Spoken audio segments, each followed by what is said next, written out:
What's poppin', you nincompoops? Look, I made it to school without my car breaking down.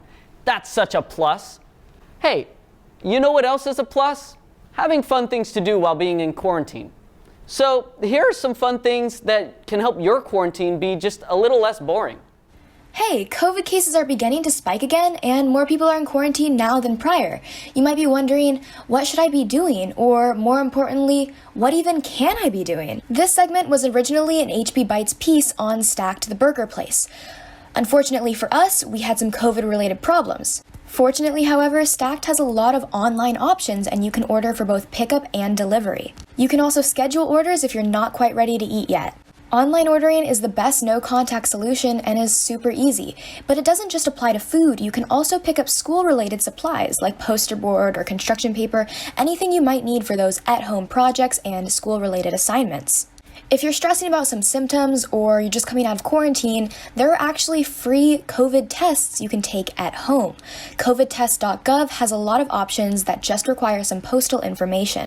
It's as easy as adding the address or PO box of wherever you'd like your test to be received, as well as an email if you'd like to receive updates on your package.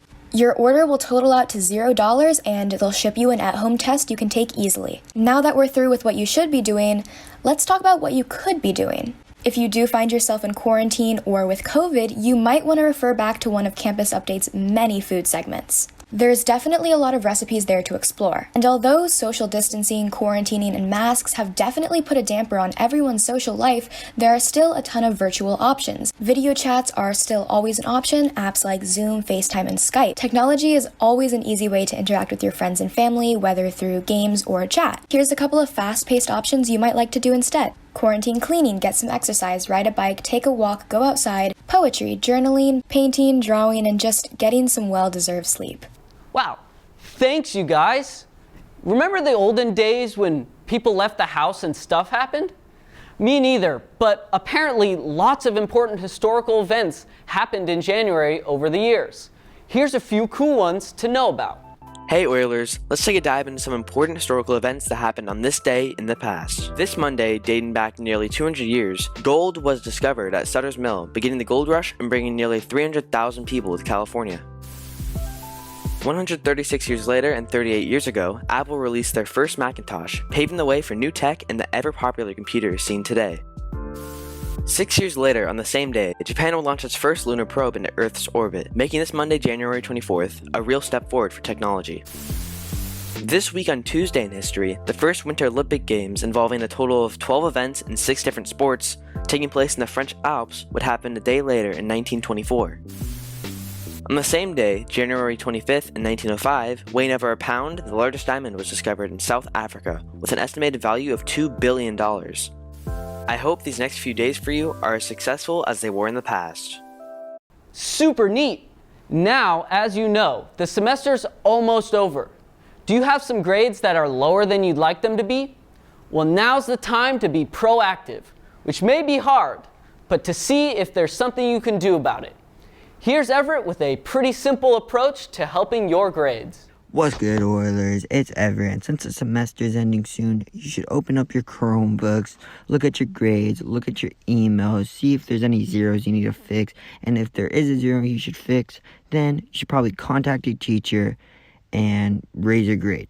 Also, try to look for extra credit opportunities like this one that my teacher gave out. Also, just ask your teacher, and that could also help you raise your grade. Alright, goodbye, Oilers. Thanks, Everett. It might not be as easy as asking your teacher to change your grades for you, but usually it's a quick fix to just do the missing work if it's allowed. Never hurts to ask, but do it now while you still can.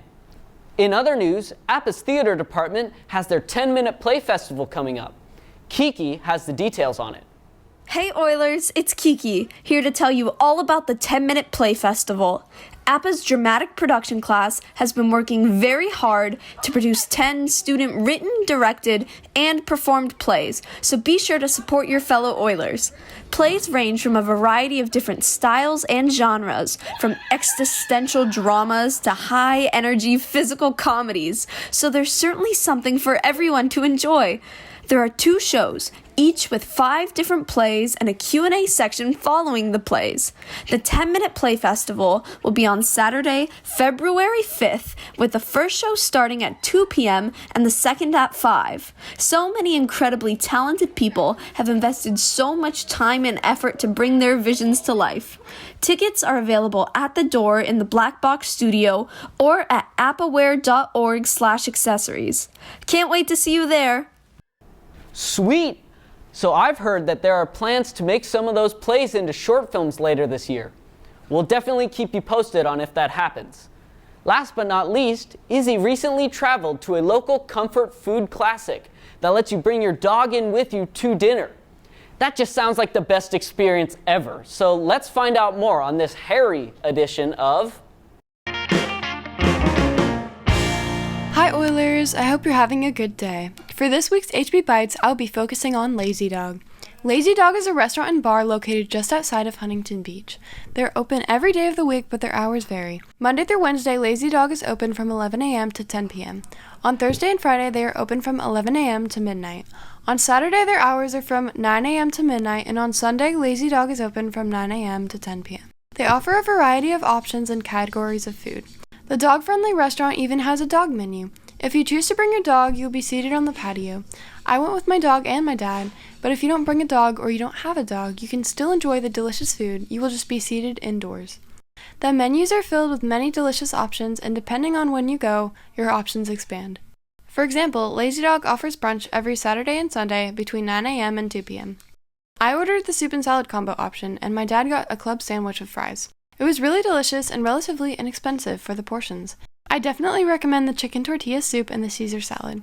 However, you might want to consider getting a smaller salad if you do get it with another dish.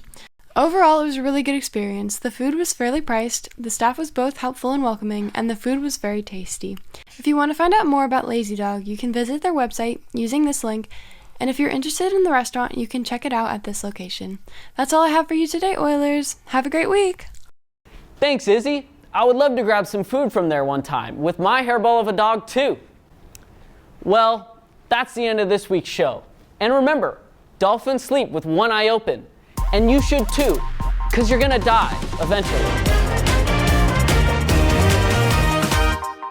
Well, we all are.